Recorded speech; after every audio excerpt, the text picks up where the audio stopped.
welcome back to Show Me Repair. I'm Chris. I'm gonna get straight into it today. How did I save my customer upwards of $10,000 on his 6.7 Powerstroke? I know it sounds crazy. Diesels can be kind of expensive. So my customer had experience with the fuel system failing on a previous truck of his. We think it had a little bit to do with water ingestion. He bought it used and it had a salvage title. He knew what he was getting himself into. And so this 21 of his, he already wanted to know if there was something he could do to help keep this from happening again, whether it be maintenance or replace the pump. And whenever he asked, I knew about the S&S Diesel Disaster Prevention Kit. I knew that's what he'd want. And he said, yeah, go ahead and get it ordered. I want it put on.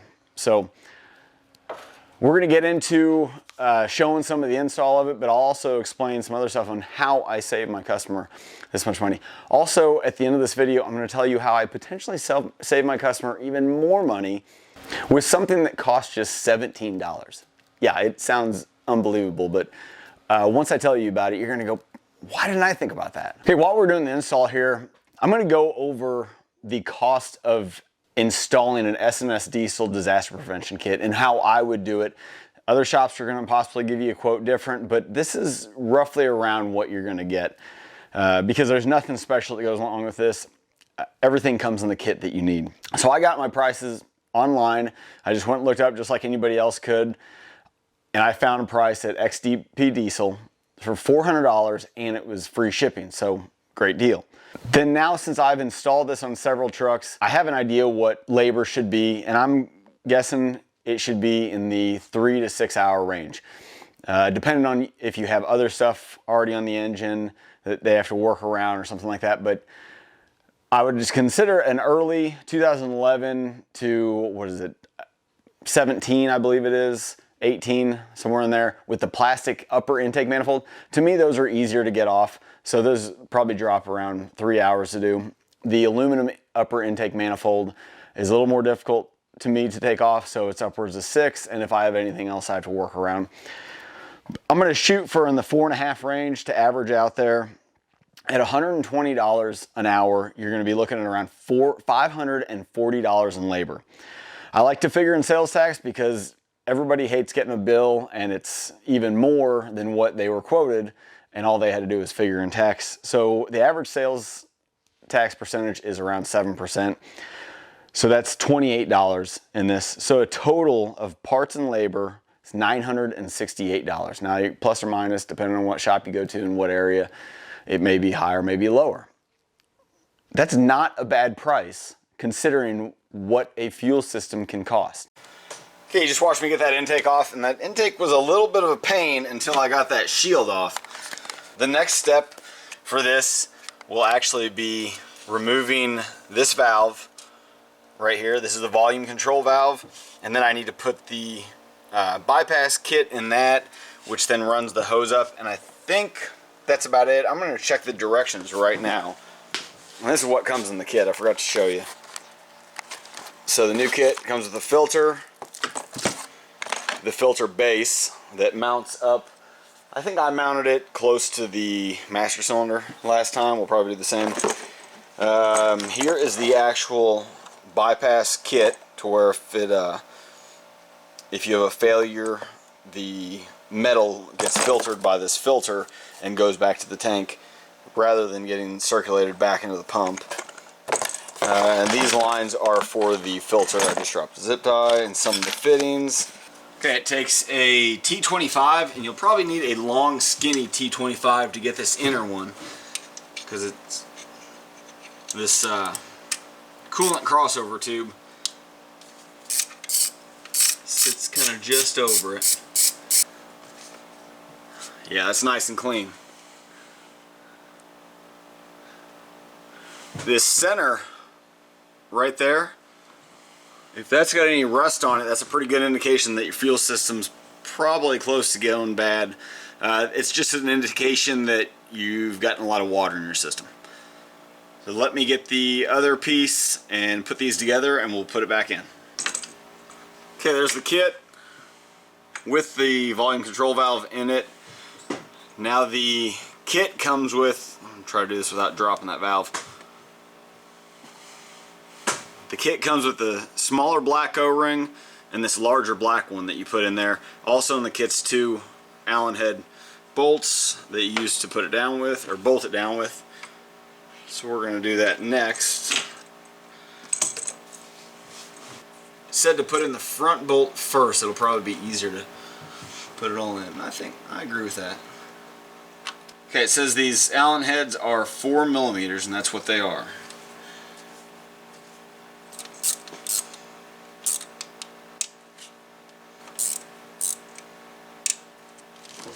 Okay, I'm going to check the intake now to make sure it doesn't possibly have any sharp edges that'll chafe that. We're going to plug our volume control valve back in, make sure that's tight. That's good, and we'll move on to the next step. The next step is to actually remove this fuel line. Get that out of the way. This one goes up to the fuel filter and comes from the fuel pressure pump itself. And if I remember correctly, that is the feed line to the high pressure pump. So we have the fuel that comes up from the tank or the pump here, goes into the fuel filter, gets filtered, comes back out here. Then we also have a return line from the injectors to the secondary fuel filter housing. But this kit's going to reroute where the pressure line, how it goes in, because we also have this now. So we need to, they say to heat this up and pull it off. I like to cut it with a razor blade, so I'm going to do that now. They want you, in the directions, they want you to pull that out to do this. And my way keeps me from doing it. I'm going to heat the razor blade up with the torch. That way I don't have direct heat on that fuel. Diesel fuel doesn't light very easy, but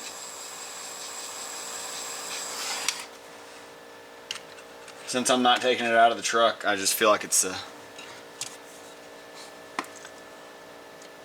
even better thing. Okay, now that we got that off, we can put this piece on.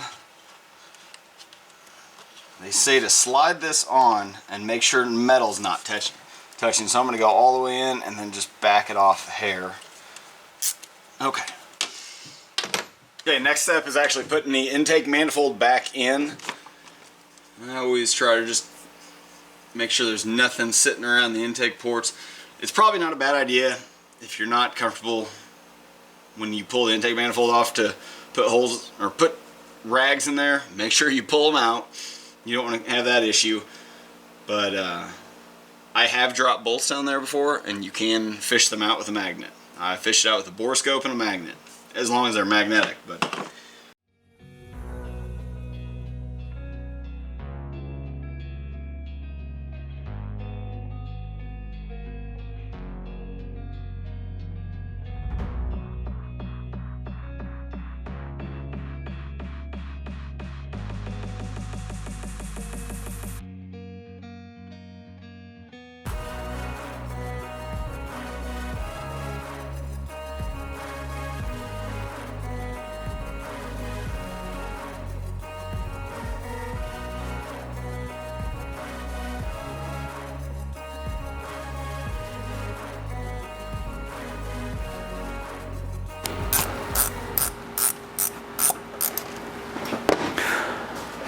okay, so the next thing we'll go over is if you've already had a disaster repair kit installed and your pump goes out, what would the cost of replacing the pump and related parts cost? So I did some searching online. A Bosch CP4 pump I'm seeing is around $1,200. The spin-on filter that goes up by the master cylinder, I was seeing around $25 on that. And then really, I mean, it's up to you and your mechanic that's doing the repair, whether you all feel as though replacing the factory fuel filters is a good, something that needs to be done at that time. Theoretically, with that spin-on filter by the master cylinder, you don't exactly need it, but it's always a good idea to replace filters just as a precautionary. That's what they're made to do, is catch the junk, and you wouldn't want them clogging up with stuff. And I'm seeing fuel filters average cost from 11 to present is around $82. So total in parts is $1,307. And we're gonna figure in 7% sales tax, $91.49. We're gonna have around 2 hours in diag for diagnosing that the pump has failed. Roughly, it may be shorter. And then labor for pump and filters is around 6.3 hours at 120. You're looking at around $984 in labor. So total for replacing pump, spin-on filter, and your factory fuel filters and labor and sales tax, you're looking at around $2,383. So that's still, even if you figured in the cost of a disaster repair kit, which was in, $968 range, $1,000, you're around, say if you included both of those, which if you really want to, you're looking at around $3,400.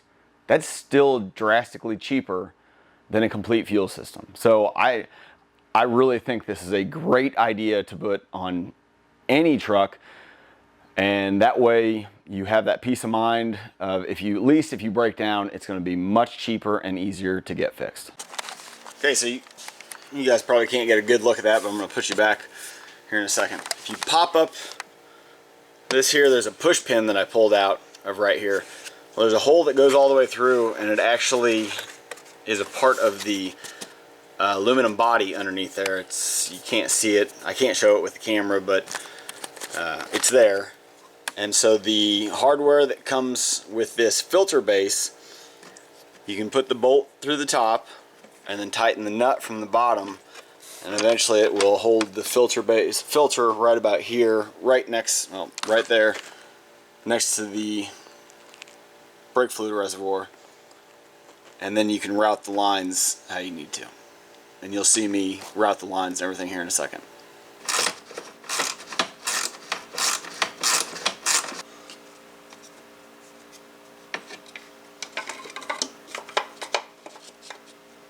Okay, hooking up the lines, S&S does not have the greatest pictures on where to hook everything up.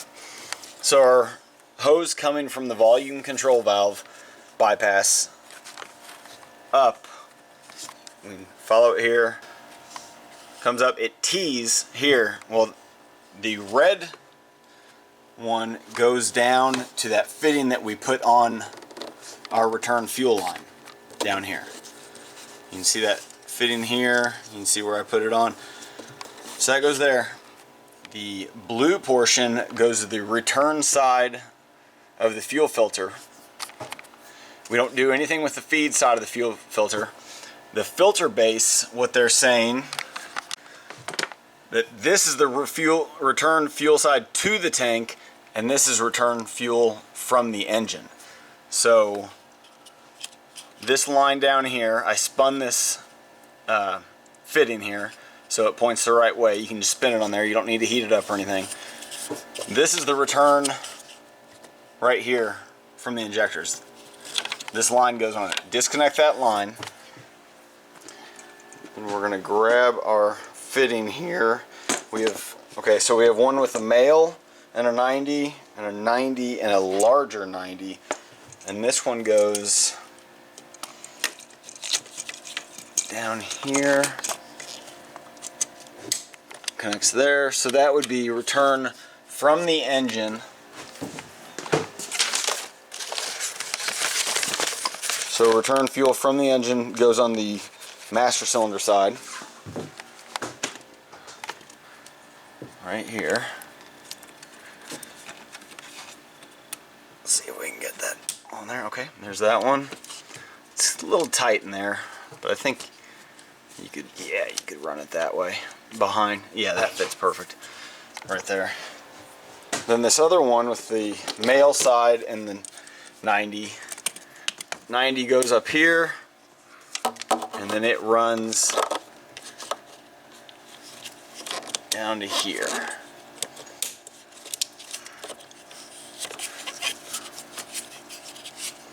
And I may redo that way. I feel like the line's kinking some. I don't want the line to kink. I want it to be smooth.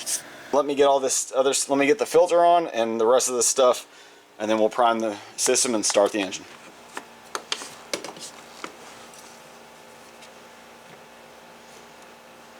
Make sure you pull that off. Okay, get everything back together. I'm gonna go cycle the key a few times and get some fuel up in there, and then we'll crank to start it. Okay, so the part you all are waiting for, how did I save my customer upwards of $10,000? Well, I'm gonna do a breakdown of what an entire fuel system and labor costs, and I'm probably off by some because you're gonna have other things in there like towing, which you can't really figure until it comes to the situation. You don't, depending on how far you are away from a shop that can take care of you. But I'm gonna go over labor times of what I've looked at because I have experience working on these trucks and replacing the fuel systems. And you can buy the kits from Bosch and Ford of the high pressure fuel pump, lines, injectors, rails, fuel filters, return lines. You can get all that, but it doesn't have everything you need. They don't include your fuel pump, your lift pump on your frame rail on 11 to, 16, and the in pump I think was starting in 17 to present. They don't include that, and you want to replace that because you're going to get, as that pump fails, it's going to send material back to the fuel tank. Well, that pump's going to pick that up and have that in there. It's going to reintroduce it into the system, even though it's a filter. Under warranty, Ford even wanted that replaced. They didn't want to play around. They didn't want to take a chance. Another part is the fuel cooler. Fuel cooler does not come in that kit. Well, metal goes through there, and the small passages, metal could be caught in there. It's up to you whether you want to replace, but if it was me, I'd want that replaced. I don't want any restriction or headaches. So to diagnose that the fuel system's actually failed, I'm looking somewhere around 3 hours. Sometimes it's quicker, sometimes it's longer. Just depends. Fuel cooler, which seems a little crazy now that I see it, but labor time said 1.2 to replace fuel cooler. Probably a little cheaper, but I'm gonna stick with that. I'm gonna figure about 3.5 hours to replace the fuel pump and drop the tank, clean it. Fuel filters is 1.3, fuel injectors is 6.4 hours, injection pump is 5 hours, fuel rails 6.6, and for cleaning out lines and replacing the fuel injection return lines and other miscellaneous stuff that doesn't really have labor times, I'm gonna figure around 4 hours. I could probably figure more, but there was some stuff in there that probably overlaps a little bit, and that's gonna that helps the technician with figuring in a little more time. I personally, if I bid a job and I'm meeting, say this one is a total of 31 hours that I figured out. Well, if I get it done in 20, I'm gonna save the customer something. That's 10 hours is a lot to jab the customer with, but I'm gonna bid high because you never know how the job really goes. So at 31 hours and $120 an hour, your labor is going to be around $3,720. So all the parts I listed, the only two that don't come with the kit is the fuel pump, the lift pump, and the fuel cooler. But I priced all Ford parts, and parts total was $6,216. Okay, so with your average sales tax of 7%, you're coming up to around $435. And that's what I was saying was, that's a shock when you already have a large bill and they tack on another $400. Well, that's just taxes. So I hate when people always leave that out. Figure that into the bill. That way there's no surprises. It's already, the job's always going to be unknown to an extent, and the technician hates that, but try to make it better for the customer. So all your parts, labor, and taxes, what I've totaled up is around $10,371. And by installing the S&S Diesel Disaster Prevention Kit, I'm saving my customer upwards of $10,000. It's crazy, I know. It makes you sick thinking about it. All these new diesels running around with these pumps, and they've been running around for years. And it's sad, but that's just how things work sometimes. And you want to educate yourself, really. That's, I'd say more than anything, being a mechanic, learning things. Educate yourself on the way things work, so you yourself as a customer, or as the owner of the vehicle, can be proactive rather than reactive on it. You can do things to help yourself down the road. If you know things are happening, shoot, take care of it. Help yourself. Why would you go 50,000 miles, not change oil because it's going to cost you some money? Or would you just change your oil every 5,000 and you wouldn't have to spend $15,000 on an engine? I mean, it's kind of a no-brainer there. So I teased earlier about how I potentially save my customer even more money with something that just costs $17. I'm going to show you. So the CP4 Bosch fuel pump, from what I've read, from everything I've seen, and with a little bit of digging, the failures are due most likely from lack of lubrication. So everything I've read, the CP4 was built, designed in Europe. In Europe, from what I've read, they have a different fuel. So then it gets used in the United States. Well, we have ultra low sulfur diesel. That was introduced, from what I can tell, around 2007. And in that time, the ultra low sulfur diesel had a lower lubricity to it. So I was replacing 6.4 high pressure fuel systems under warranty and customer pay. And there's times I'd tear into them and I couldn't find any signs of rust, no signs of water debris. I think ultra low sulfur diesel probably took a hit on those. 6.0 injectors could possibly be a high failure rate from ultra low sulfur diesel, and there's really nothing we can do about it. We have to live with it. So, lack of lubricity. What can you do to help that? Well, get yourself something with lubricity in it. I tell all my customers, I really believe in Hot Shot. I know there's other companies out there you run. I just recommend you add lubricity to your fuel. Doesn't matter what diesel you run, add it. It's not gonna hurt anything. And with Hot Shot, I recommend, this is Diesel Winter Anti-Gel. Well, it's very similar to a new product they just came out with, which is EDT with Winter Defense. And I did some reading on that, and I'm always big on what can I recommend to my customers, or even for myself, that I don't have to think about. And normally it's run this in the summer, run this in the winter. You can run this year round, especially if you're in an area like me. I'm in Missouri. There's times where out of the blue, we get real cold temperatures, diesel fuel gels up, and if people were just running this, it would help out drastically. You can run this stuff year round. It's the Diesel Winter Anti-Gel or the EDT with Winter Defense. In this, it lowers the freeze point of the diesel fuel. It prevents fuel lines from freezing up. It says down to -40. It disperses moisture, which is good. Diesel fuel attracts water and boosts cetane. It has a cetane booster as well, which is like octane booster. So we want that. It's going to help with fuel economy and power. And then at the bottom, adds lubricity and improves fuel economy.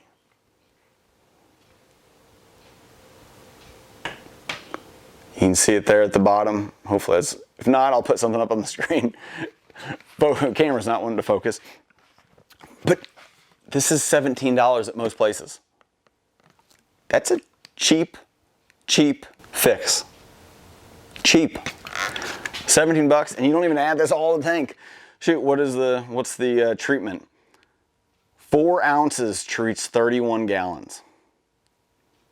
It's pretty small. This is 16 ounces. You can buy it in bigger ones. If you're interested in this product, shoot me an email. I'm a dealer for them. I'm not going to sit here and try to sell you on anything else on it. It's something I really believe in, and I think will really help anybody with a CP4. And even if you don't have a CP4, you have another diesel, this is going to be a lifesaver. If you're in areas that don't freeze, like you're in South Texas, you're in Arizona, places like that, well, actually Texas did get a freeze not too long ago. But you can run this stuff year round with anti-gel. It's just that extra added prevention that you don't have to think about whenever it's getting cold. You already added to the fuel.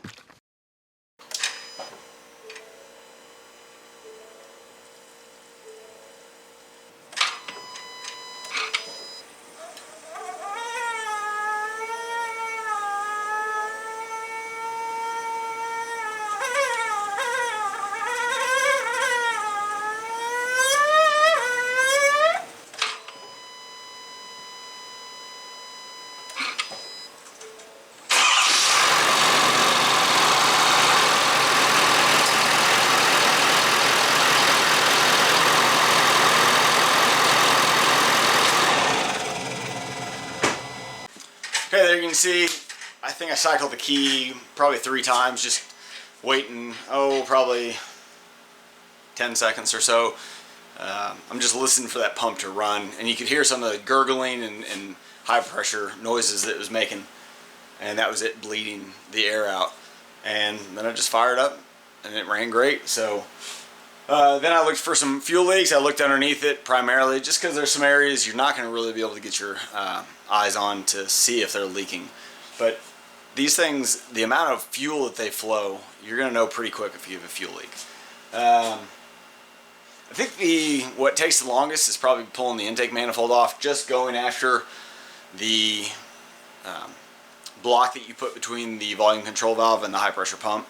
Once you get that done, get the high pressure pump, or get the intake manifolds back on, tightened down and everything, it flies together. But the kit's super simple, no programming, nothing involved, which you don't want.